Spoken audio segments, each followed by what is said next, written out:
Hi folks, welcome back. Now we will study a little bit about memory. Memory is one of the most important aspects of the being. So memory, everything has a memory.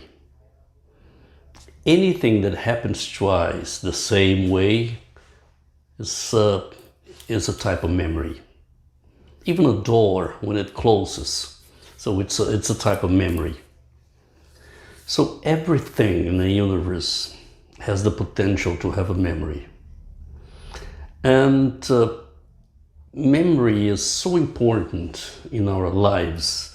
And today we see that in our society that many people, they have been affected by Alzheimer's disease.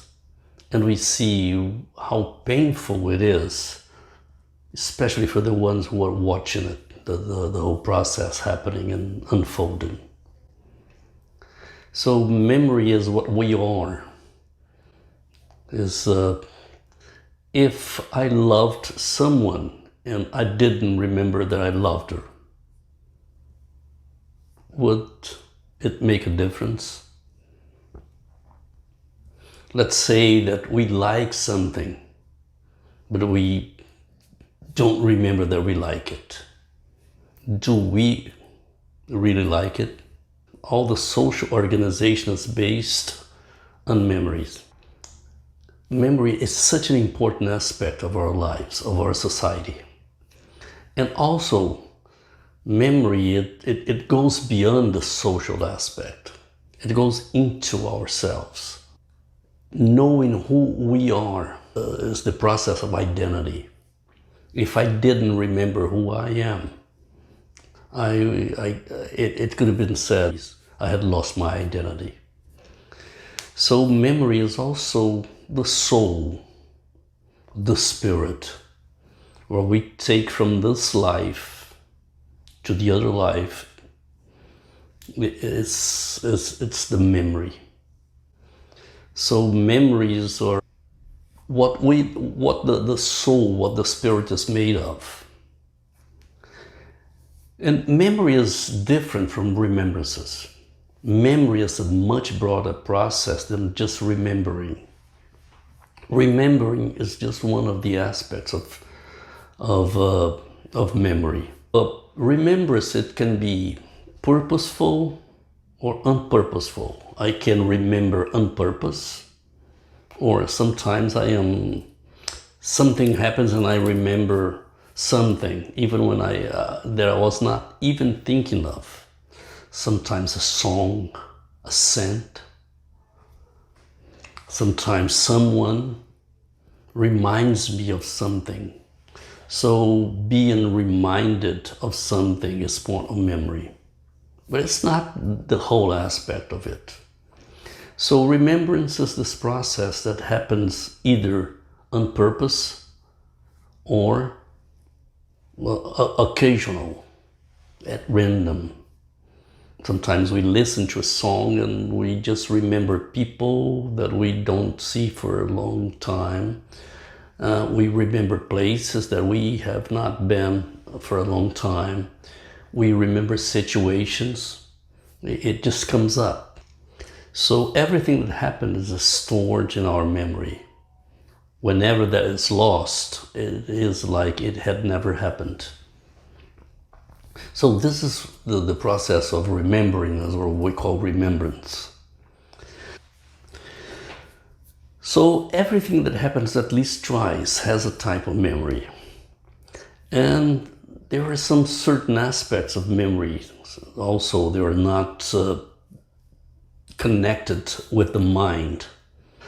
For instance, the cellular memory. Like I have a scar here in my right arm, and it is the result of a wound that I had when I was about 9 to 10 years old.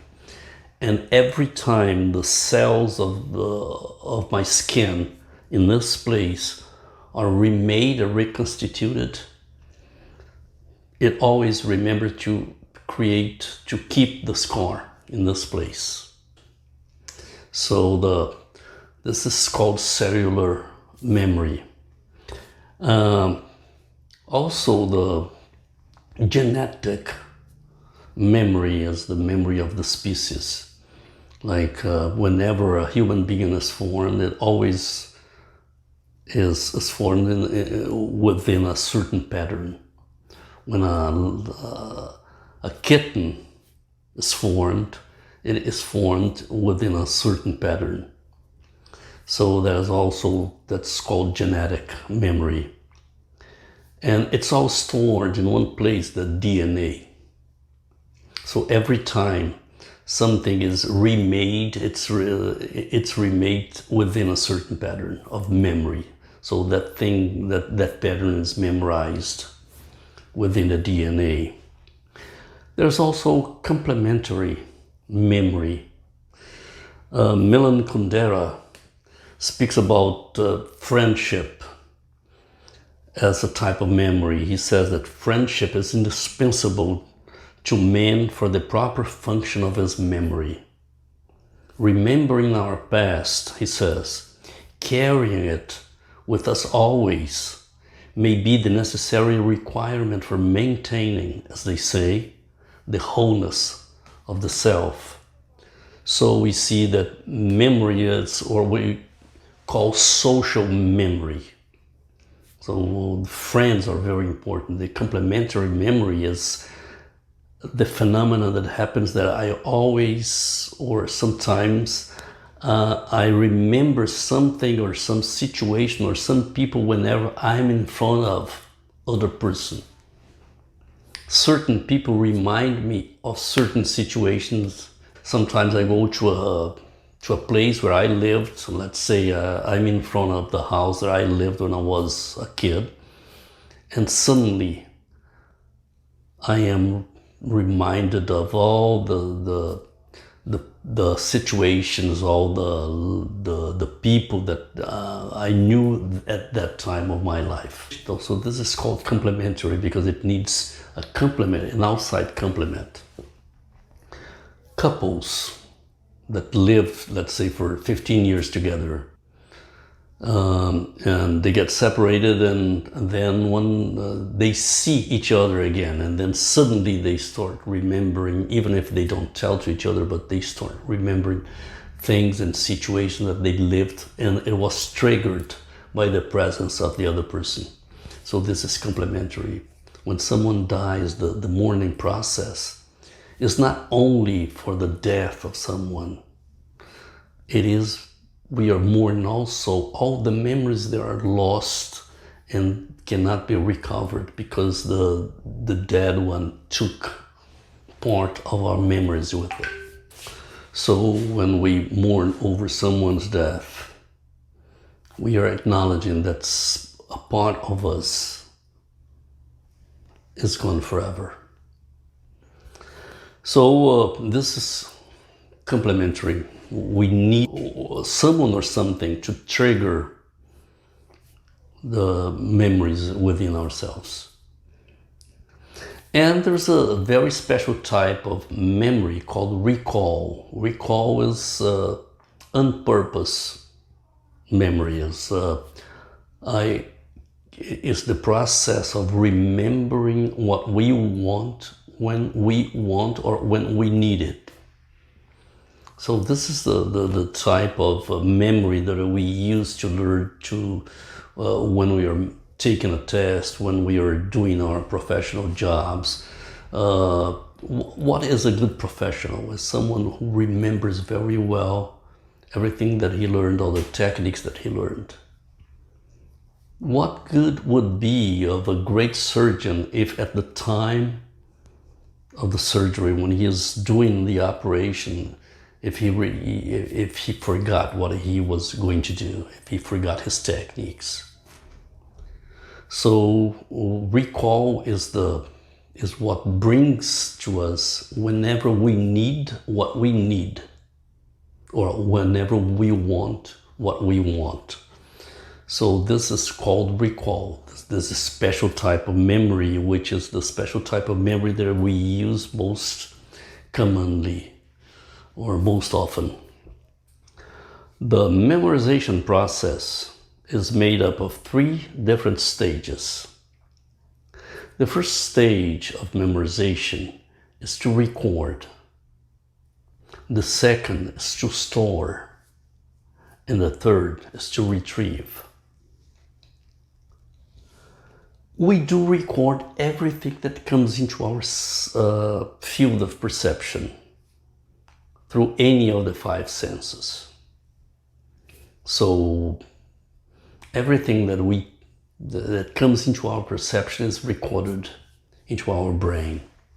As you well remember, our brain has an infinite capacity to store things. So it stores everything. And how do we know we store everything?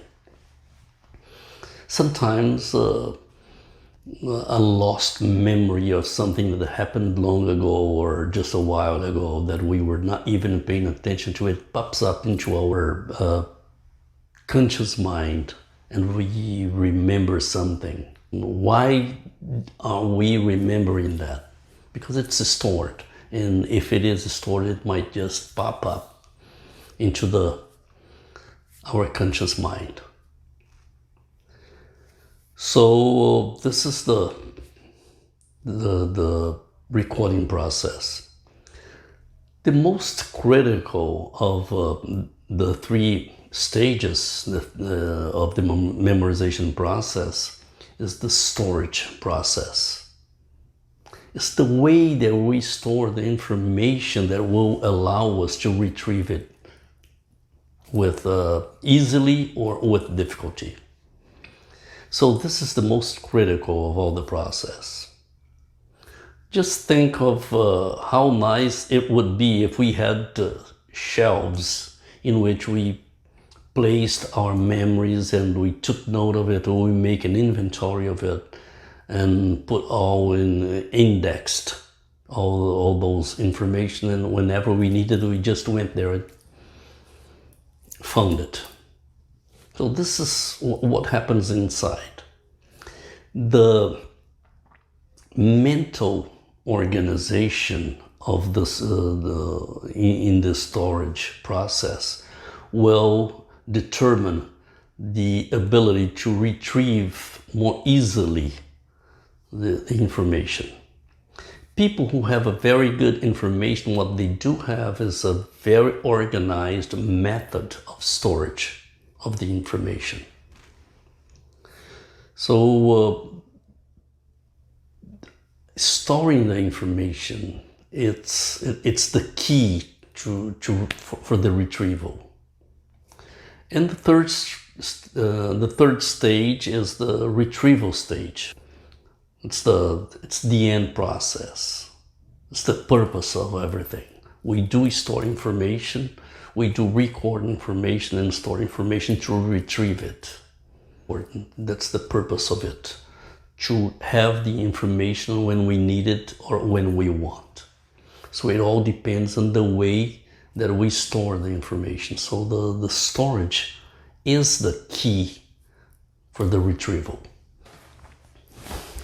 So how do we store effectively information to make retrieval easier? So there are some elements in this process, and we are going to talk about these elements now. And every time we were successful in storing an information and making it easier for us to recall, we included some of these elements in this process. The first is synesthesia. Synesthesia is the process that comes into us through the 5 senses. So let's say that we were doing some activity and we got burned and it hurt. So every time we are in a similar situation, we are reminded that in a situation just like that, we got burned. So it's difficult for us to forget, because we felt the pain, we felt the hurt.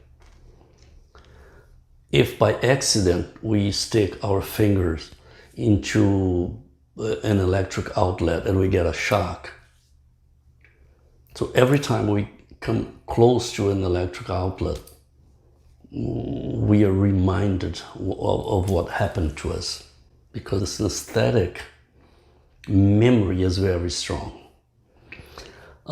So if we could add synesthesia to the process of storing the information, it would be much easier for us to recall that information later. The second is movement. Everything that moves calls our attention much stronger than a thing that's still. A slideshow and a movie, which one appeals more to your memory? Why do lights, especially in advertisement, in Times Square, they have all lights, they're flashing and they're giving a sensation of movement? Because the person who is paying for wants us to recall later the name of the product.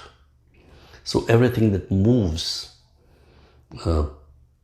adds strength to our memory, to the recalling process, to the retrieval process.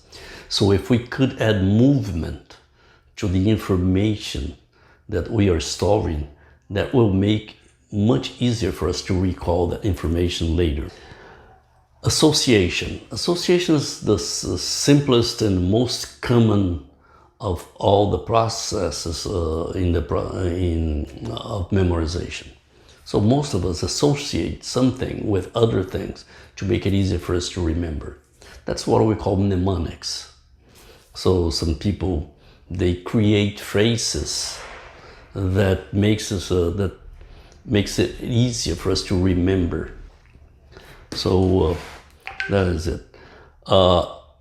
Sensuality, sexuality, it's very powerful. The advertising companies know this very well, and whenever they can add some sensuality, some sexuality appeal to an advertisement, so that that product will be kept stronger in our mind, will be recalled stronger. So this is one of the very strong elements. The other thing is humor. When things are presented in a funny way, in a fun way, we remember much stronger than if the thing is presented very stern, very terse. So adding humor will be much easier for us to remember. Maybe we remember better the teachers that were fun. They had fun stories to tell and things like that. So because humor adds strength to the capacity to recall. The other thing is imagination. Imagination is the ability that the mind has to create images. One of the most beautiful examples that I can give you of the power of imagination is what happened to Beethoven. Beethoven became deaf when he was in the process of writing one of his symphonies. And he finished that symphony, and he was the conductor of the Fifth Symphony, and not hearing anything or impaired of his hearing, because he could remember the sounds of each notes on each instrument. So he could see and he could remember the sound, and he could write symphonies even when he was deaf. It's fantastic, the power of imagination. He could imagine the orchestra playing the music in each instrument, playing each note. And because of he had such a wonderful imagination and imaginative capacity, he was able to give us the most beautiful of all symphonies, the Ninth Symphony. And when he wrote that, he couldn't hear. So that's the power of imagination. And numbers, everything that we put in order of number will be much easier for us to remember. Just to give you an example of this, whenever we want to call attention to something, we say the number of things, like the 10 commandments. We know that there are 10. So it's, how many were the commandments? 10 commandments, because there was a number included in it. So it makes it easier for us to understand and to recall and retrieve. Symbols were very strong tools for storing and retrieving information. A symbol is like a chest, like a treasure chest, in which we put a lot of meanings, a lot of sentiments, a lot of information. If we could turn the information that we are studying and we are storing into a symbol, it would be much easier to recall later. Big companies know this. Small companies also, when they invest a lot of money for us to remember their logos. So it's a symbol. When we see the symbol of the bank in which we have account, we do remember a lot of information about that bank. Just looking at the symbol. Coca-Cola, Apple, they all invest a lot on in their symbol, in their logo, so that if we remember their logo, we will remember their products. So a symbol is something that brings a lot of information all together. It's like a chest filled with information. Colors. Whatever we say about colors is it doesn't cover all the importance of colors. Just remember that 3 different colors on a page increases up to 30% our capacity to recall that information. Order. Everything that's in order, it's much easier for us to understand. And it's much easier for us to remember. So it's what we call hierarchy, is to put in a certain order. Like a dictionary, it's in order, so we can find easily the word that we are looking for. So it's much easier to remember things in a certain order. So ordered things that are put in a certain order, are much easier to recall later. Positivity. Just think now. What was the most beautiful time of your life? For most people, it was childhood. Why? Because everything was positive. A lot of things, we were happy, we were taken to places, we had people caring for us, making our lives happier. Our parents were doing everything that they could to make us happy. So that's when we recall, when we remember that phase of our lives in a very positive way, and we think it was the best time of our lives, when it wasn't really. We couldn't do what we wanted. We couldn't eat what we wanted. We couldn't wear what we wanted. What was so great about it was positivity. When a person is in a depressive process, everything is negative. And one of the first symptoms of getting into a depression is the loss of memory. So when we are happy, we remember more. We always remember much easier the times and the situations in which we were very happy. So positivity and exaggeration. Everything that is exaggerated, it's also very easy to remember. So you see, synesthesia, movement, association, sensuality, sexuality, humor, imagination, and numbers. This may the first letters of each of these words make up, in other words, smashing, and symbol, colors, order, positivity, and exaggeration makes the first letters of each word make up the, in other words, the scope. So it's smashing scope. These are the elements that make up for a good storage process, and that will allow a much easier recalling process later. So if we were able to include all these elements or some of these elements in our process of learning, we would retain that information much longer and we would recall much easier. So that's what mind maps do. The mind mapping process, it includes synesthesia, it includes movement. The branches give an idea of movement. The association, we can associate the words with the colors, with the areas of the map.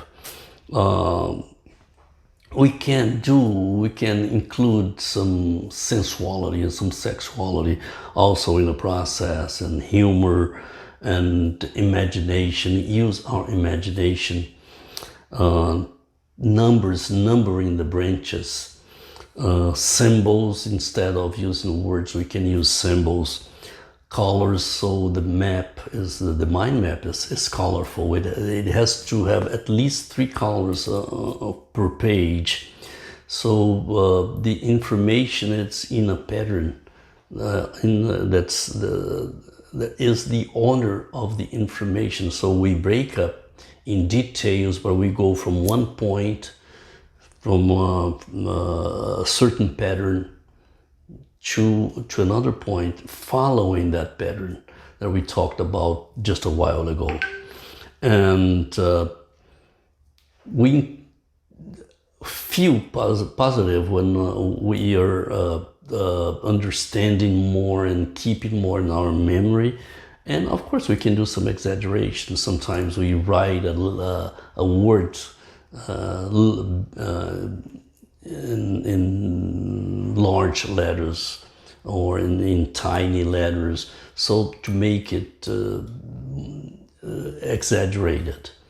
So when we find ways of including these elements in our process of learning, we are also improving our capacity to recall that information later.